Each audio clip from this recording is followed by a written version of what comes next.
Електрогравитационната конструкция е поставена в найлонов плик. Целта е да се елиминира действието и присъствието на ионен вятър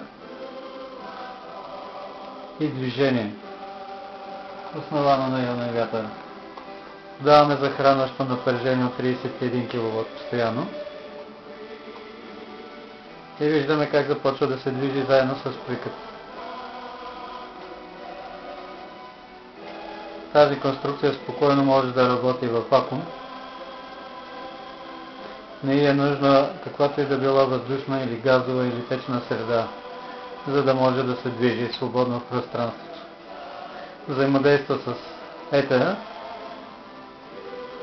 с околната вакууметърна среда.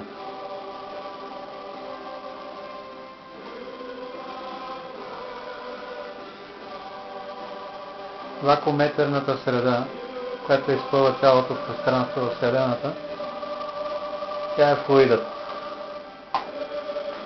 посредством който се движи тази конструкция.